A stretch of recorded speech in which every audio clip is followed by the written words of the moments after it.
I also see exactly what you said, where it is a good thing. Like I love Twitter.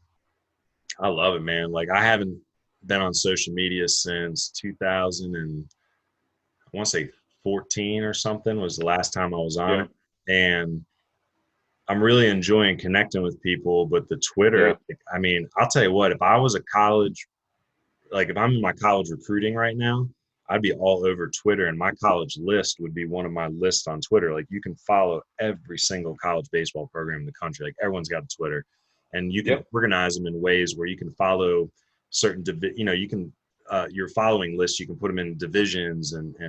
conferences. And I just feel like if you know what you're doing and you schedule your day, like that's the other thing I've been trying to tell a lot of young kids is like, Yes. the road to hell is paved with good intentions. Like this ain't a bad thing. It doesn't have to be a bad thing. Like look at how people organize for several good causes. 100%. And again, I ain't trying to do a pity party here, but like last April, our house burned down and it was Mm. nuts. Like, I mean, we woke up that morning and the house was on fire. And I was outside, my boxers running around and had to get the kids out. It was nuts. And then one of my kids on my baseball team, a seventh grader, started a GoFundMe. And man, it wasn't a month, 10,000 bucks rolled in. And it was just like, wow, like, thanks. Like I didn't ask for anything, but all you did was get on, let people know, you know what I mean? Like, and everybody just started showing up like that.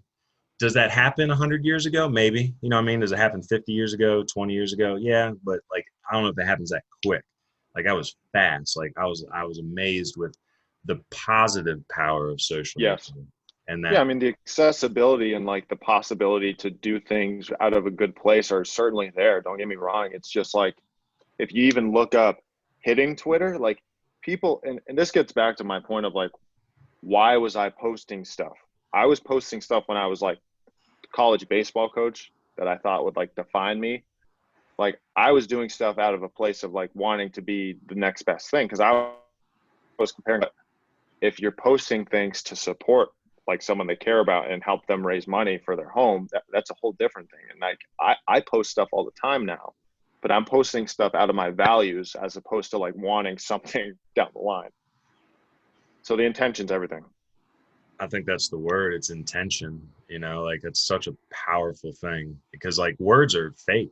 I mean, I'm an English major, and when I took all my linguistics and semiotic classes, you start to realize that like language is kind of fake. Like you look at the evolution of language, just a bunch of grunts that turned into having connotations, and then Yeah. certain words like take a word like the word gun. You know what I'm saying? Like you can have one person hear that word and like all the images that flip through their head, like maybe someone they love been murdered, maybe they've been Mm-hmm. held up before, at gunpoint, maybe they've only ever played video games, you know what I mean? So whatever images cycle through with that phonetic, and then you got like my dad, for example, like he's a lifetime hunter. So when you say guns, he's like, oh, like what are you talking about? Like, he's looking at the mechanics of the gun and the model and like, oh yeah, that's a great hunting rifle. But it's just so wild to me how language, it's that phonetic sound that creates so many connotations and images in our head.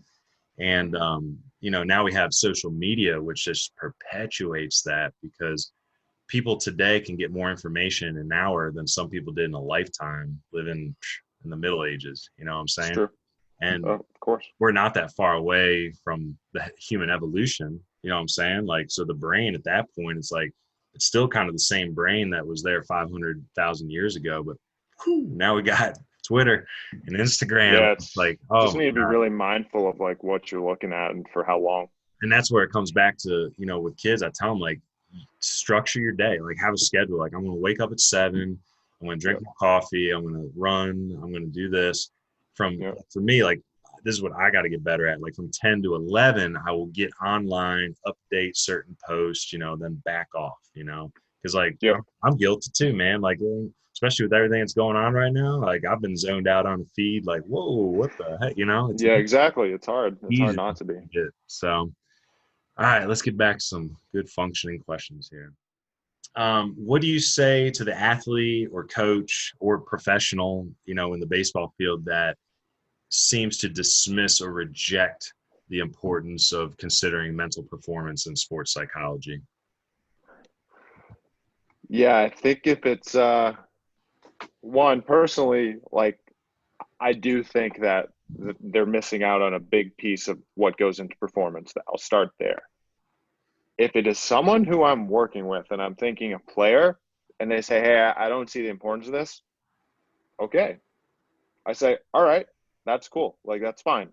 I still invest that time in relationship with them. I want to get to know them. I still want to be there for them. I want to be a resource for them if and when they need me to be. And so I think a lot of people who are playing sports or are working in performance at some point, they're actively doing the mental game without even knowing it. Like the concepts that go into performance from the mental standpoint are always happening. And I think part of what my like personal philosophy thus far is, like, you've heard me say it over and over again, is just raising the awareness about it. And so I think that personally can always be something that can be worked on, but I'm not going to tell someone to do something if they don't want to do it. Like, again, it's a place of empowerment and feeling like they can, utilize this to enhance their game. I think to take a step back and to look at mental performance, mental health, a lot of this attention towards mental health and mental performance goes to like, oh, I go see a therapist when like something really bad happens. And I get that. I think, you're not going to go seek out a therapist or a counselor or a substance abuse counselor if you're not going through something. I can understand that.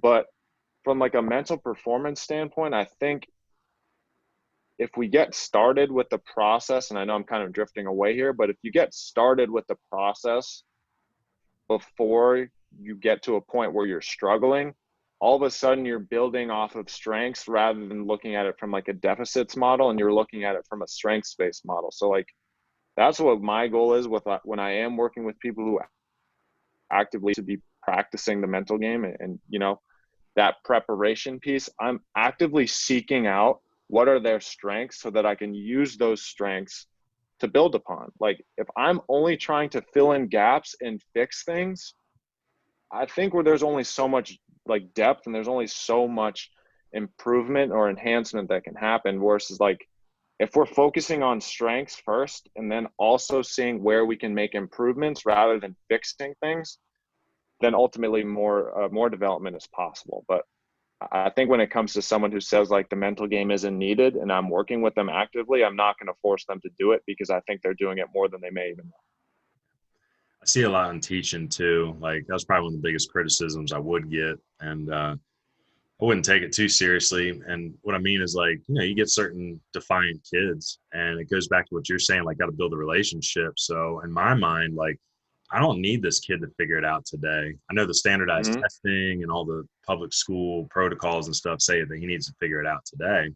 But my thing is, like, if I can build a relationship with this kid all year long and he doesn't do a darn thing, like, I'm sitting down next to him every day, like, man, I wish you'd give it a shot, man. Like, I just think sometimes it's all just practicing, trying your best all the time, no matter what it is. I'll just try to give him advice and just ask him how his day is, or alternative assignments all the time. I get kids, it's like, oh, you don't like that? What do you're all into football? All right, I want you to tell me, we're doing argumentative essays, like, who's better, Peyton Manning or Tom Brady? And you need evidence, So my whole thing is, when people reject, right? So again, because I'm kind of doing this as a teacher, like, my goal, again, is not for you to pass the test that day. It's for you to get to a point where you can take control of your life.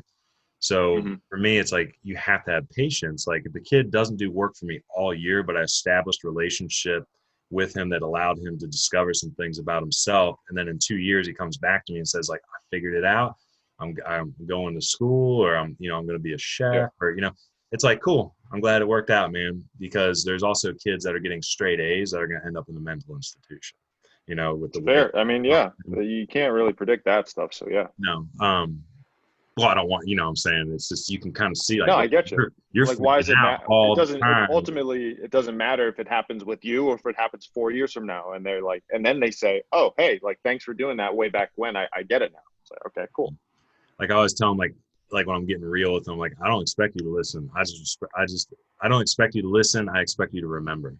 Like, because there's going to come a point in time where you're going to be in that situation. And I'm hoping that what I said today resonates maybe in that moment. Like, this is what he was talking about,